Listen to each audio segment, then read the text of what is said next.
इस कहानी को जरा ध्यान से सुनिएगा, क्योंकि ये कहानी आपके जिंदगी भर काम आएगी। नमस्कार दोस्तों, कंट्रोल माइंड यूट्यूब चैनल में आपका दिल से स्वागत है। एक बार की बात है, एक समय महात्मा बुद्ध नगरवासियों को उपदेश दे रहे थे। महात्मा बुद्ध कह रहे थे कि संसार के इस माया जाल में मत फंसो, संसार से ऊपर उठो। संसार से ऊपर उठकर ही तुम संसार को जी सकते हो। यहाँ कोई अपना नहीं होता। संसार के मोह माया वो फंस गया जिसने अपनी बुद्धि का इस्तेमाल नहीं किया। वह व्यक्ति जो समय पर अच्छे कर्म नहीं करता और बुरे कामों में जुट जाता है, वह आने वाले समय में बड़े दुखों का सामना कर सकता है, क्योंकि उसके बुरे कर्म ही उसके दुखों का कारण बनेंगे। इसलिए आप सभी इस संसार की मोह माया अर्थात इच्छा, लालच, क्रोध इत्यादि को ध्यानपूर्वक देखते हुए अपने कर्म करें। इतना कहकर महात्मा बुद्ध ने अपना उपदेश समाप्त किया और वहां से चले गए। महात्मा बुद्ध जब ये उपदेश दे रहे थे तो वहां पर उस नगर का सबसे धनी व्यक्ति वहीं पर मौजूद था और उस व्यक्ति पर महात्मा बुद्ध की बातों का बहुत गहरा असर पड़ा। वह सोचने लगा कि अगर सब मोह माया है तो फिर व्यर्थ की मेहनत करना बेकार है। फिर फालतू में क्यों अपने समय को नष्ट किया जाए, जब अंत में कुछ भी नहीं बचने वाला। जब यहाँ पे कोई अपना नहीं होता तो फिर किसके लिए व्यर्थ की मेहनत की जाए। अब उसका मन अब संसारी जीवन में नहीं लगता था, बस संसारी जीवन से हटने लगा। अब उसे अपना सब कुछ किया हुआ व्यर्थ नजर आने लगा था। देखते ही देखते कुछ ही सालों में उसका सारा व्यापार चौपट होने लगा था।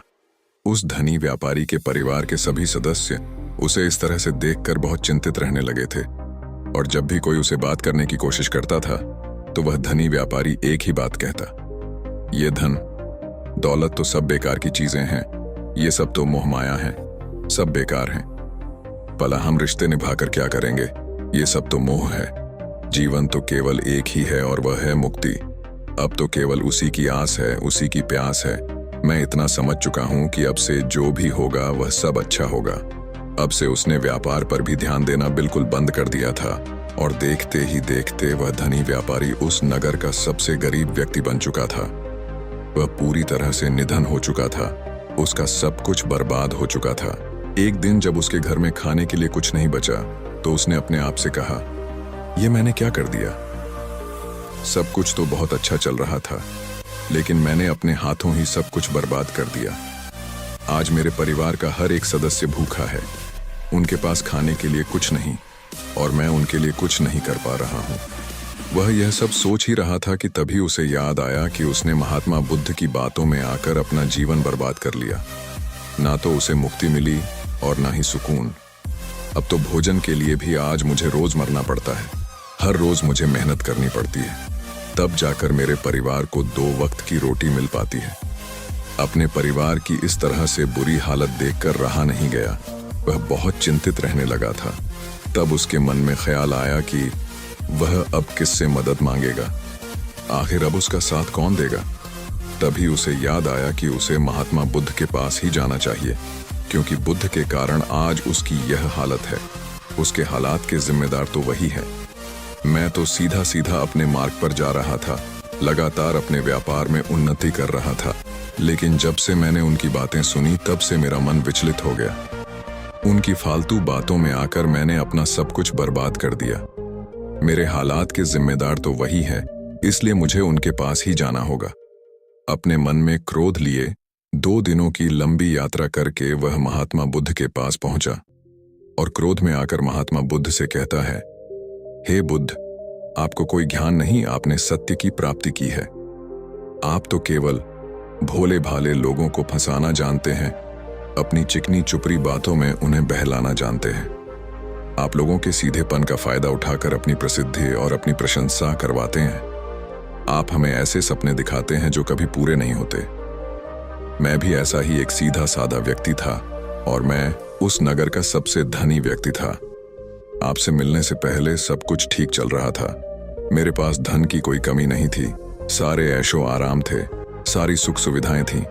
लेकिन जब से मैंने आपका उपदेश सुना, मैं आपसे इतना प्रभावित हो गया कि मैंने आपकी बातों को ही मानना शुरू कर दिया, और वह सारी चीजें छोड़ दी जो मुझे संसारी जीवन से जोड़ती थीं, अर्थात संसार की सारी मोहमाया मैंने त्याग दी। और आज देखिए, आपकी वजह से मेरा पूरा परिवार भिखारी बन चुका है। वह छोटी सी कुटिया में रहता है, यहाँ तक कि रोज के खाने के लिए भी नहीं है। आपकी वजह से मैं पूरी तरह से बर्बाद हो चुका हूँ। उस व्यक्ति के इतना कहने के बाद महात्मा बुद्ध शांति से मुस्कुराते हुए उस व्यक्ति से कहते हैं, आखिर तुम्हारे साथ क्या हुआ है और तुमने मेरी बातों का क्या मतलब निकाला? इस पर वह व्यक्ति महात्मा बुद्ध को सारी बातें बता देता है। आप कहते हैं कि धन दौलत की इच्छा करना ये सब मोहमाया है। आप सांसारिक जीवन को बुरा कहते हैं और खुद इस संसार में आकर भिक्षा मांगते हैं।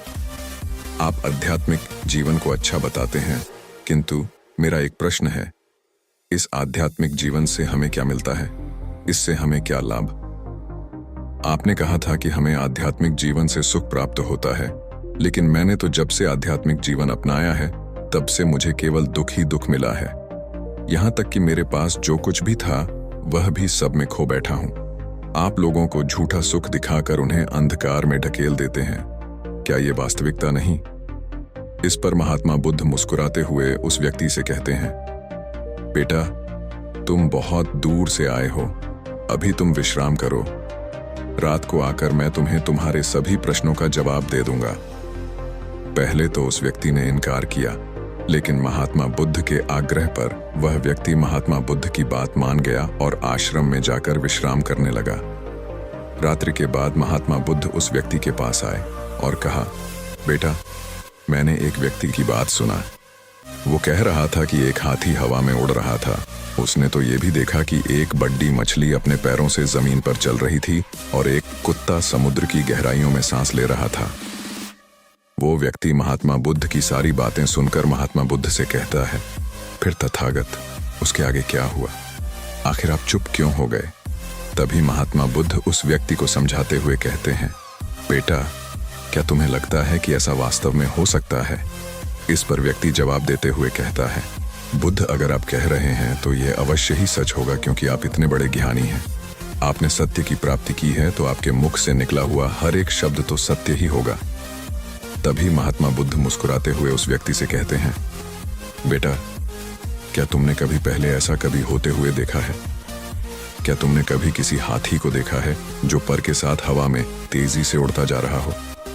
इसके जवाब में वह व्यक्ति कहता है, तथागत, मैंने तो कभी नहीं देखा। तभी महात्मा बुद्ध कहते हैं, तुमने मुझसे प्रश्न क्यों नहीं किया कि आखिर वह हाथी आकाश में कैसे उड़ सकता है?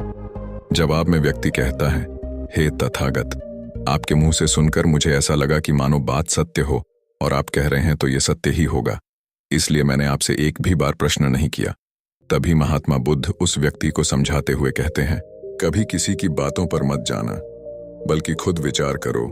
संयम से सोचो कि उस बात में कितनी सच्चाई है जो व्यक्ति कह रहा है। क्या वह सच है? आखिर वह कहना क्या चाहता है? हो सकता है कि वह कुछ और कहना चाहता हो और तुम उसका अर्थ कुछ और ही निकाल रहे हैं। कम से कम तुम्हें एक बार प्रश्न करके ये समझना तो चाहिए कि आखिर वह कहना क्या चाहता है। अगर तुम मुझसे पूछते कि आखिर वह हाथी हवा में कैसे उड़ सकता है, तो इसका जवाब मैं तुम्हें अवश्य देता। मैं तुम्हें ऐसा बताता कि एक छोटा सा बच्चा अपने खिलौनों के साथ खेल रहा है।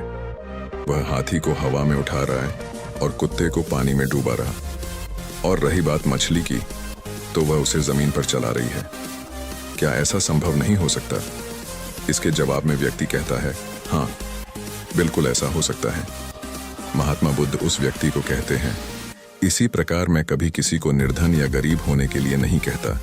निर्धनता या गरीबी तुम्हारे विकास में बाधक बन जाती है, जिससे तुम और कुछ नहीं सोच पाते, ना ही कुछ समझ पाते हो। इन भिक्षुओं को देखो, जब इन्हें भोजन की आवश्यकता होती है तो ये भिक्षा मांगने के लिए निकल पड़ जाते हैं, लेकिन ये भिक्षा कहाँ से आती है? इसके जवाब में व्यक्ति कहता है, हे तथागत, हर कोई रोज मेहनत करता है ताकि उसके परिवार का पालन पोषण हो सके, और जो वह मेहनत करता है उसके बदले में उसे कुछ पैसे मिलते हैं। उन पैसों से भोजन खरीदता है और वही भोजन वो आपको भी सौंपता है और वहीं से भिक्षा आती है। तभी महात्मा बुद्ध उस व्यक्ति से एक और प्रश्न करते हैं, बेटा, ये बात तो सत्य है, लेकिन तुम क्या मुझे ये बता सकते हो कि आखिर ये धन कहाँ से आता है? इसका जवाब देते हुए व्यक्ति कहता है, तथागत, धन तो सभी लोग अर्जित करते हैं, सभी कमाते हैं। तभी महात्मा बुद्ध इस व्यक्ति को समझाते हुए कहते हैं, ठीक इसी प्रकार दुनिया में यदि हर कोई भिक्षा मांगने लग जाए तो आखिर भोजन कहाँ से आएगा? अनाज कौन उगाएगा? व्यापार कौन करेगा? और लोगों की रक्षा के लिए धन कहाँ से इकट्ठा होगा?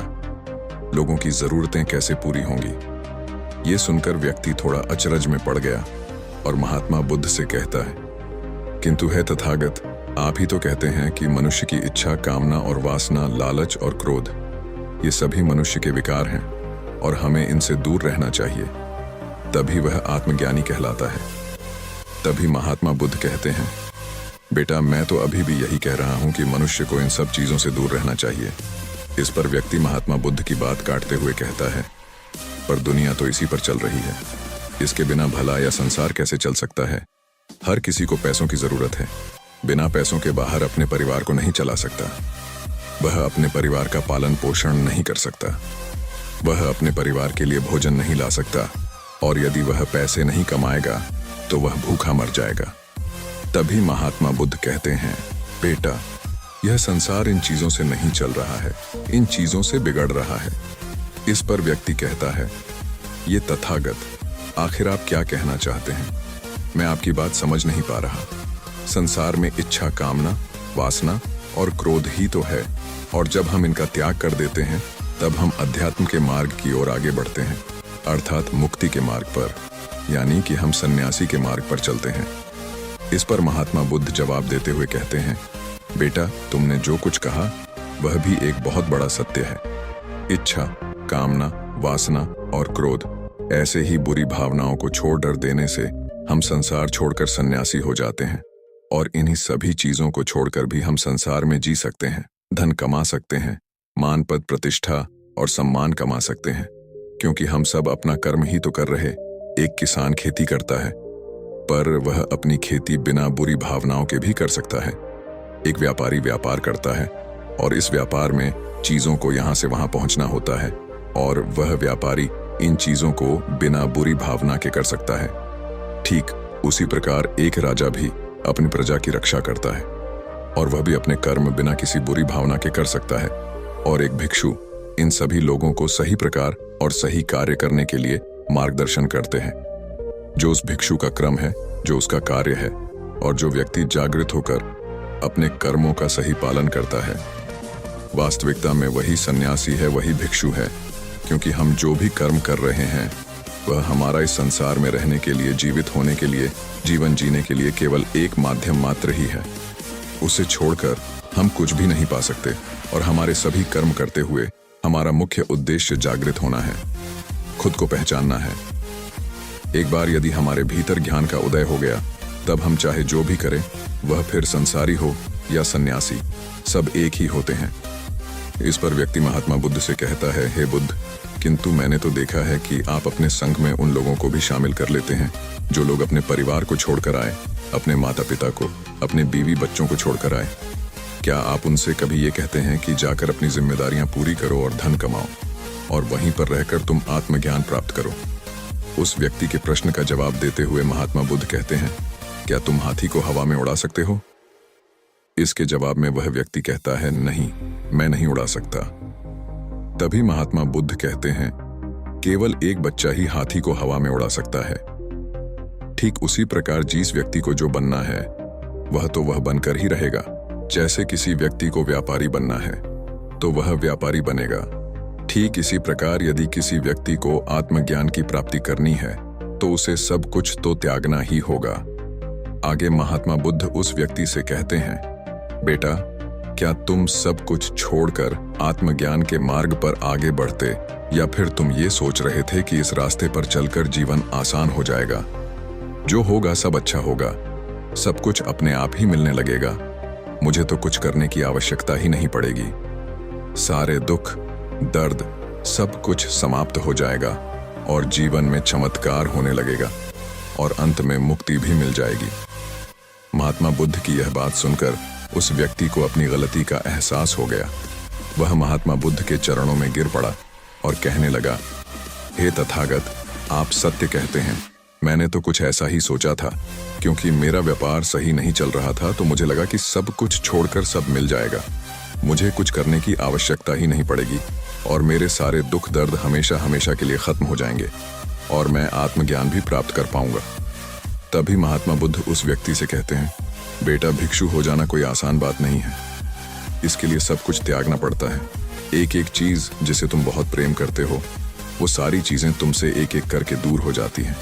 तो क्या तुम भिक्षु बनने के लिए तैयार हो? क्या तुम सब कुछ छोड़कर अध्यात्म के मार्ग में आगे बढ़ना चाहते हो? इसके जवाब में व्यक्ति कहता है, हे तथागत, मुझे मेरी गलती का एहसास हो चुका है। मुझे भिक्षु नहीं बनना, मैं तो व्यापारी ही ठीक हूँ। मैं तो अपने संसारी जीवन में ही खुश था, परंतु अब भी मेरे मन में एक प्रश्न शेष बचा है। अगर आपकी आज्ञा हो तो वह प्रश्न भी मैं आपसे पूछना चाहूंगा। तभी महात्मा बुद्ध उसे आज्ञा देते हैं।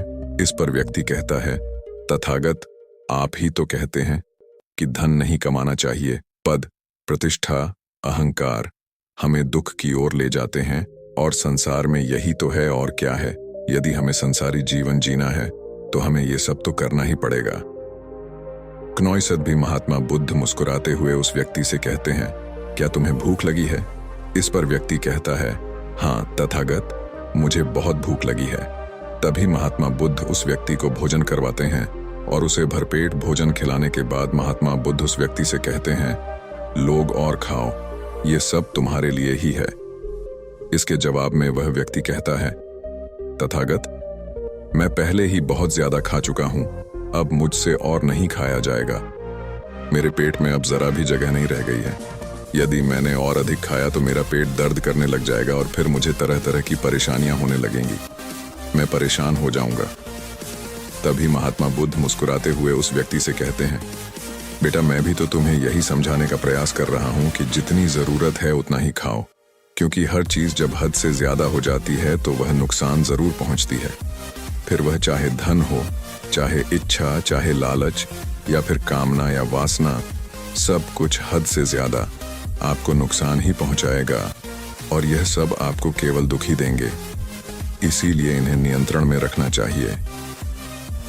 जीतने की हमें आवश्यकता है, उतना ही हमें चाहिए, और जब आप इसे नियंत्रण में रखते हैं तो यह कभी आपको दुख नहीं दे पाएगा। आप हमेशा सुखी रहो। आगे महात्मा बुद्ध उस व्यक्ति से कहते हैं, सुनो, धन कमाना आवश्यक है, क्योंकि धन की कमी नहीं होनी चाहिए, भोजन की कमी नहीं होनी चाहिए, किसी भी कार्य को करने के लिए मन में इच्छा की कमी नहीं होनी चाहिए। लेकिन उसी के साथ में यह भी ध्यान रखना है कि इच्छा अत्यधिक भी नहीं होनी चाहिए, और मैं तुम्हें यही समझाने का प्रयास कर रहा हूं। इसीलिए जाओ और धन कमाओ। व्यापार से, अपने कर्म से न केवल अपना बल्कि दूसरों का भला भी करो। जब तुम अपने किए कार्यों की सांसारिक कार्यों से लोगों का भला करते हो, तब तुम में और किसी सन्यासी अर्थात किसी भिक्षु में कोई अंतर नहीं रह जाता। बस सभी के मार्ग अलग हो गए हैं, लेकिन मंजिल एक ही होती है, और तुम कभी मार्ग से भटकना नहीं। तुम लोगों की संगत में रहना जो तुम्हें अपने आत्मज्ञान के सीधे मार्ग पर ले चले, जो सांसारिक जीवन से हटकर नए जीवन में प्रवेश करवाएं, क्योंकि वे लोग बुराइयों से लड़ने में तुम्हारी मदद करेंगे, तुम्हें ताकत मिलेंगे, और तुम लगातार बिना विचलित हुए अध्यात्म के मार्ग पर लगातार आगे बढ़ाते चले जाओगे। इतना कहकर महात्मा बुद्ध शांत हो गए। वह व्यक्ति महात्मा बुद्ध को प्रणाम करके कहता है, ये तथागत, आपकी शिक्षा ये तो बिल्कुल अलग है। आप जो कहते हैं उसके पीछे का अर्थ कुछ अलग ही होता है, बहुत सीधा और सरल, लेकिन हम उसे समझ नहीं पाते। आपके पास चमत्कार का आश्वासन नहीं है, पर आपके पास वह मार्ग है जिसमें मार्ग पर चलकर मैं अवश्य ही अध्यात्म को प्राप्त कर सकता हूँ, जिससे मेरा और लोगों का सभी का भला होगा। हे तथागत, ये मेरी ही गलती थी कि मैंने आपकी बातों का गलत मतलब निकाला, और एक व्यापारी होकर भी मैंने अपने कर्म को छोड़ दिया और ये सोचने लगा कि अब अपने आप सब कुछ अच्छा ही होगा। लेकिन यह सत्य है कि अपने आप कुछ नहीं होता। जब हम हाथ पैर चलाएंगे, काम करेंगे, कर्म करेंगे, तभी हमें फल मिलेगा। जब हम हाथ पैर मारना छोड़ते हैं तो नदी का बहाव हमें अपने साथ बहाकर ले चला जाता है, और तब हमारे हाथों में कुछ नहीं रह जाता, और यही मेरे साथ भी हुआ है। तथागत, आज से मैं आपको वचन देता हूं कि मैं अपना कर्म पूरी ईमानदारी के साथ करूंगा। आपके दिए हुए मार्ग पर मैं पूरी ईमानदारी से चलूंगा। मैं आपको वचन देता हूं कि मैं एक अच्छा व्यापारी और एक अच्छा इंसान बनकर रहूंगा। मैं आत्मज्ञान के मार्ग पर अपने कर्म करते हुए आगे बढ़ता रहूंगा। इतना कहकर वो व्यक्ति महात्मा बुद्ध को प्रणाम करके वहां से लौट गया। बाकी अगर ये कहानी आपको अच्छी लगी हो तो इस वीडियो को लाइक करें और ऐसी और कहानी सुनने के लिए कंट्रोल माइंड यूट्यूब चैनल को सब्सक्राइब करें। तब तक मिलते हैं हम आपसे ऐसी ही एक और प्रेरणादायक कहानी के साथ अगले दिन। धन्यवाद।